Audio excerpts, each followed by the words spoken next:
Bom dia, paz do Senhor Jesus. Vamos lá para mais um dia? Hoje, na cultura judaica, para quem segue o calendário, para quem acompanha, é o dia 9 de Ave.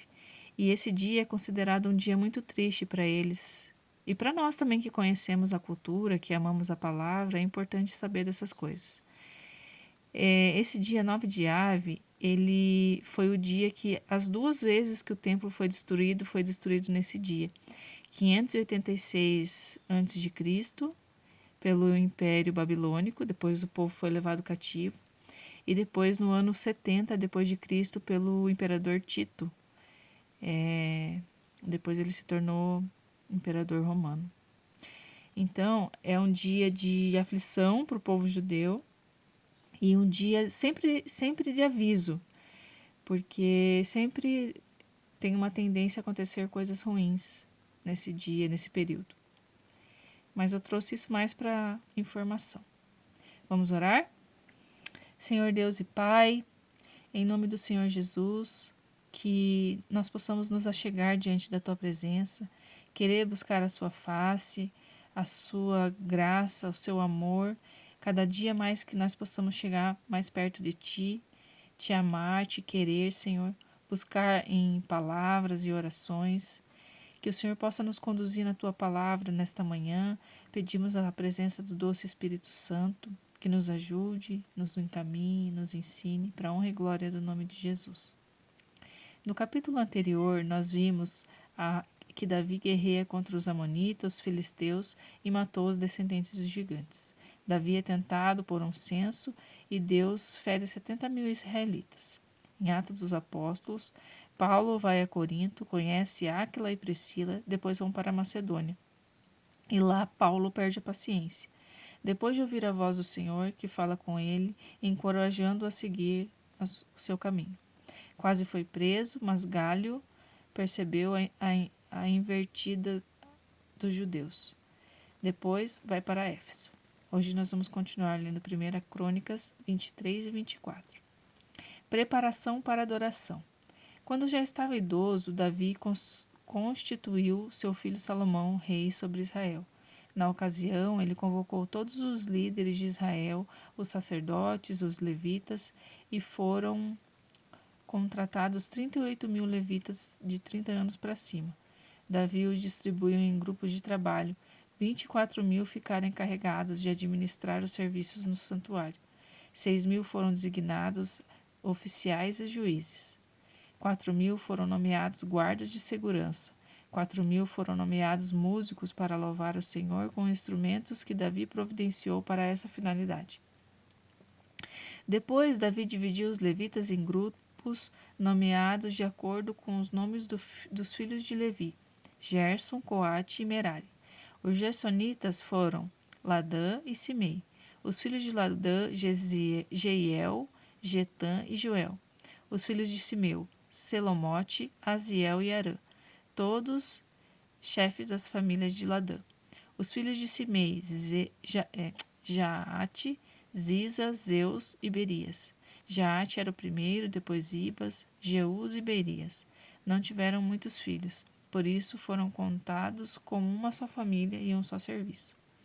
Os coatitas foram Anrão, Issar, Hebron e Uziel. Os filhos de Anrão, Arão e Moisés. Arão, especialmente nomeado para administrar o lugar santíssimo, para queimar o incenso na presença do Senhor, manifestar e pronunciar a bênção em seu nome. Foi uma nomeação perpétua, isto é, Arão e seus descendentes. Moisés e seus descendentes foram contados com a tribo de Levi. Os filhos de Moisés foram Gerson e Eliezer. Sebuel era o filho mais velho de Gerson. Reabias foi o primeiro e único filho de Eliezer, apesar de Eliezer não ter tido outros filhos. Reabias teve muitos. Selomite era filho mais velho de Issar. Hebron teve 4 filhos: Gerias, o mais velho, Amarias, Zaziel e Jecameão. Uziel teve 2 filhos, Micas e Isias. Os filhos de Merari foram Mali e Muzi. Os filhos de Mali, Eleazar e Quis. Eleazar morreu sem ter filhos, apenas filhas. Os primos, os filhos de Quis, casaram-se com as filhas dele. Muzi teve 3 filhos, Mali, Éder e Jeremote. Esses foram os descendentes de Levi, de 20 anos para cima, distribuídos entre as famílias e os chefes de famílias, e arrolados nos grupos de trabalho que ministravam no santuário do Senhor. Davi disse: Agora que Deus, o Deus de Israel, deu descanso ao povo que estabeleceu a Jerusalém como habitação definitiva, os levitas não precisarão mais carregar o tabernáculo e os utensílios usados para o sacrifício. Davi se referia apenas aos levitas de 20 anos de idade para cima. A partir de então, a tarefa dos levitas foi dar assistência aos descendentes de Arão no serviço da casa de Deus. Eles ficaram encarregados de manter limpos os pátios e as salas laterais, de purificar a mobília e os utensílios usados no sacrifício e de cuidar dos demais trabalhos ligados à adoração. Também providenciaram pão para a mesa, a farinha para a oferta de cereal e os bolos sem fermento. Misturavam a massa e o pão e cuidavam de todos os pesos e medidas. Além disso, seu dever era apresentar todas as manhãs e todas as tardes orações e ação de graça e louvor a Deus, e também o sacrifício de ofertas queimadas ao Senhor nos sábados, nas luas novas e nas demais festas. Eles estavam constantemente a serviço do Senhor, de acordo com a escala do número determinado. Em pouco tempo, os levitas, tendo os descendentes de Arão como companheiros do ministério na santa adoração, ficaram responsáveis por tudo o que estava relacionado com adorar, o lugar, as ocasiões e a ordem da adoração.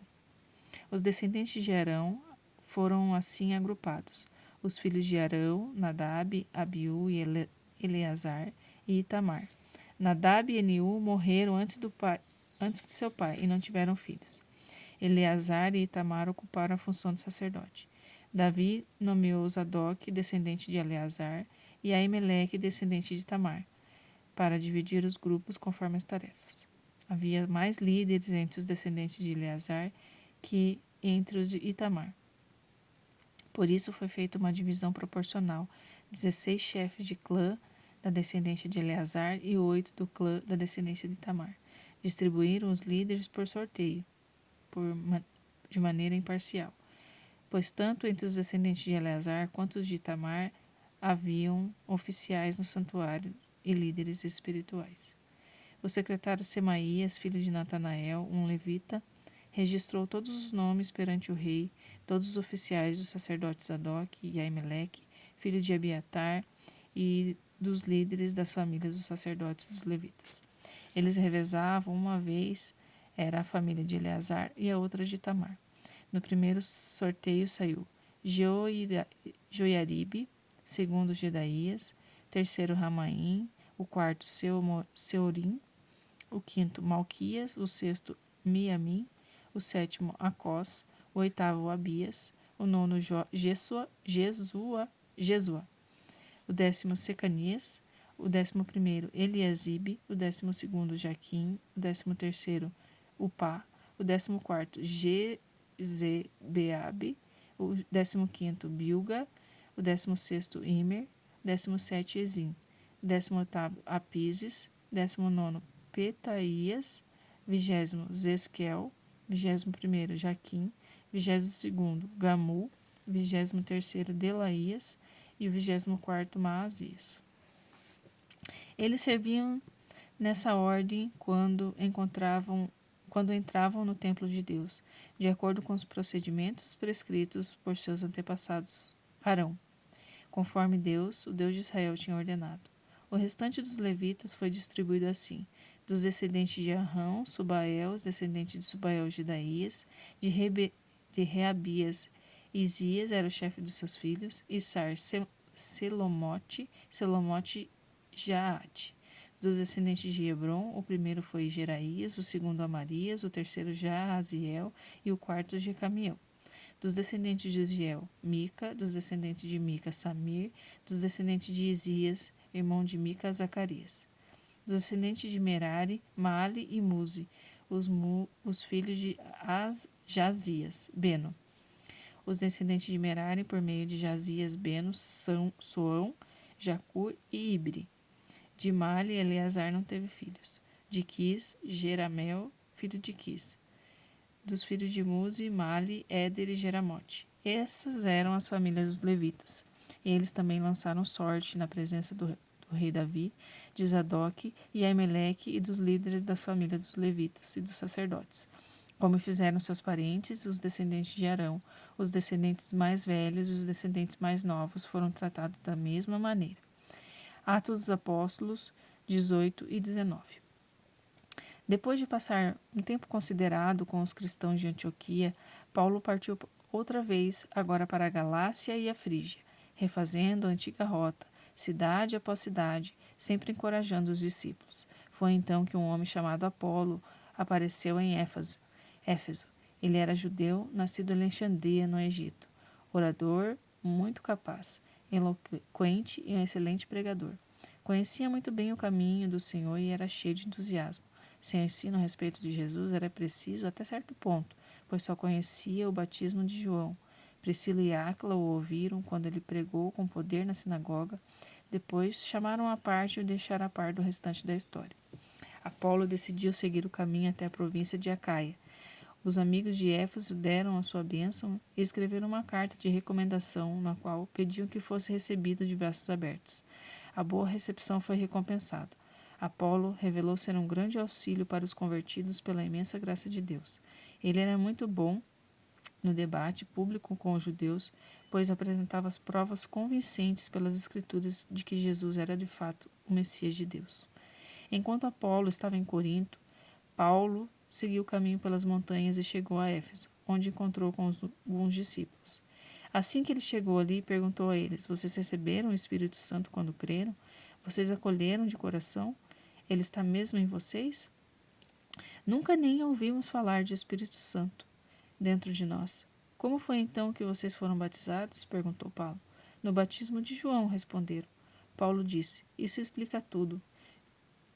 João pregou um batismo de mudança radical de vida, para que o povo pudesse estar pronto para receber aquele que viria depois dele, Jesus. Se vocês foram batizados no batismo de João, agora estão preparados para realmente o que importa, Jesus. E eles estavam. Assim que ouviram isso, foram batizados em nome do Senhor Jesus. Paulo impôs-lhes a mão sobre a cabeça e o Espírito Santo veio sobre eles. E louvavam a Deus em línguas e falavam a respeito dos atos de Deus. Havia cerca de 12 pessoas ali naquele dia. Em seguida, Paulo foi para a sinagoga. Ficou na cidade 3 meses, trabalhando para apresentar a eles o reino de Deus de maneira convincente. Mas começou a sentir resistência por parte de alguns, que começaram a espalhar boatos sobre o estilo de vida cristão. Paulo retirou-se, levando os discípulos com ele, e se estabeleceu na escola de Tirano, ministrando aulas diariamente. Fez isso por 2 anos, dando a todos na província da Ásia, gregos e judeus, ampla oportunidade para ouvir a mensagem do Senhor. A mudança dos magos e feiticeiros. Depois, Deus fez coisas poderosas e incomuns por meio de Paulo. A notícia se espalhou, as pessoas começaram a trazer peças de roupas, lenços, mantas, coisas semelhantes, para que se tocassem com elas Paulo e depois os doentes. Foi impressionante, os doentes eram curados e restaurados.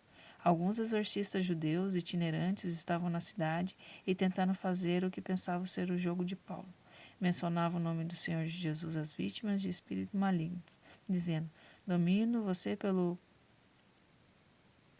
Jesus pregado por Paulo. Os 7 filhos de uma tal de Seva, sacerdote principal judeu, tentaram fazer isso com um homem. E o espírito maligno respondeu: Conheço Jesus e já ouvi falar de Paulo, mas vocês quem são? Então o possesso ficou enlouquecido, pulou sobre os exorcistas, que levavam uma surra e ficaram com a roupa rasgada.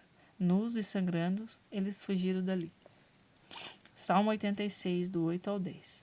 Não há ninguém que se pareça contigo entre os deuses, ó Senhor, e nada se compara às tuas obras. Todas as nações que fizeste estão a caminho, prontas para te honrar, ó Senhor, prontas para mostrar a tua beleza, para desfilar a tua grandeza e as grandes obras que realiza. Deus, Tu és o único, não há ninguém igual a Ti. Aleluia, louvado seja o Senhor. Eu separei aqui esse trecho que fala de Atos dos Apóstolos aqui, que fala sobre Apolo. Apolo se revelou ser um grande auxílio para os convertidos pela imensa graça de Deus. Ele era muito bom em debates públicos com os judeus, pois apresentava provas convincentes pela Escritura de que Jesus era de fato o Messias de Deus. Eu oro nesse dia para que a gente tenha essa mesma ousadia de Apolo, que a gente tenha a imensa graça de Deus de compreender a Escritura. E quando chegar pessoas para perto de nós, aqueles que o Senhor enviar, nós possamos ter provas convincentes através do que a gente sabe da Escritura, do que a gente sabe sobre Jesus, do nosso relacionamento com Ele, e que a gente possa manifestar, transbordar, ser um vaso de honra para o Senhor, que a nossa boca seja usada para ganhar pessoas para Jesus. Amém? Louvado seja o Senhor.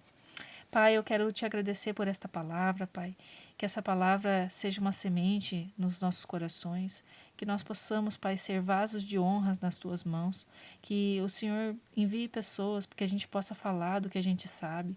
Que a gente possa falar do que nós vivemos contigo, Senhor.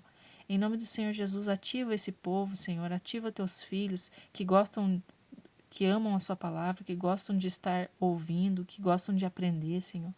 Usa-nos, Pai, para sermos vasos de honra nas tuas mãos. É isso que eu oro nesse dia.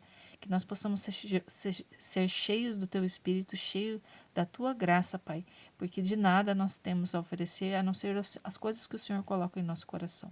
Amém? Louvado seja o Senhor. Tenha um bom dia. Amém.